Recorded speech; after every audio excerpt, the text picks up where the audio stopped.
அஸ்ஸலாமு அலைக்கும் வரஹ்மத்துல்லாஹி வபரகாத்துஹு. Welcome to Tamil Islamic Hidaya.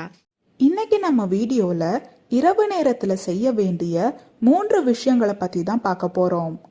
இந்த 3 விஷயங்களை நாம செய்யறதுனால ஷைத்தானின் ஷர்ல இருந்து நம்மள அல்லாஹு தாலா பாதுகாப்பான்.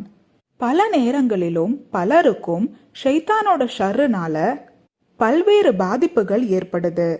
சில நேரம் அது மன ரீதியா இருக்கலாம், வேறு சில நேரம் அது உடம்பு ரீதியா இருக்கலாம். குறிப்பா குழந்தைகளுக்கும் பெண்களுக்கும் இது ரொம்ப சீக்கிரமாவே பாதிக்கும். அதனால இன்ஷா அல்லாஹ் இந்த 3 விஷயங்களை நாம் அனைவரின் வீடுகள்ல கடைபிடிக்க கட்டாயமா நாம முயற்சி செய்யணும். முதல் விஷயம், உங்க குழந்தைகளை மஹ்ரிபுடைய நேரத்துல வெளியே அனுப்பாதீங்க.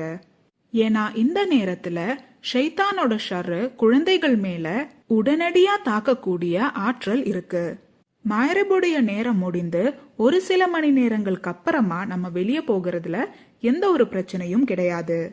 2வது விஷயம், இஷாவுடைய நேரத்துல நம்ம வீட்டின் ஜன்னல்களையும் கதவுகளையும் மூடி வைக்கணும்.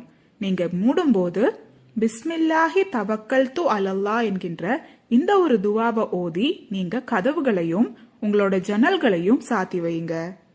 3வது விஷயம், நீங்க தூங்க போறதுக்கு முன்னாடி உங்க சாப்பாட்டையும் தண்ணீரையும் மூடி வச்சு தூங்க மறந்துடாதீங்க.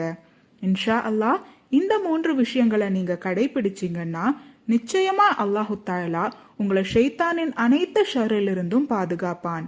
அல்லாஹு தாலா நாம் அனைவரின் அனைத்து ஹலாலான தேவைகளையும் நிறைவேற்றி தருவானாக. ஆமீன். இந்த பதிவுல உங்களுக்கு ஏதாவது சந்தேகம் இருந்துச்சுன்னா கமெண்ட் பண்ணுங்க.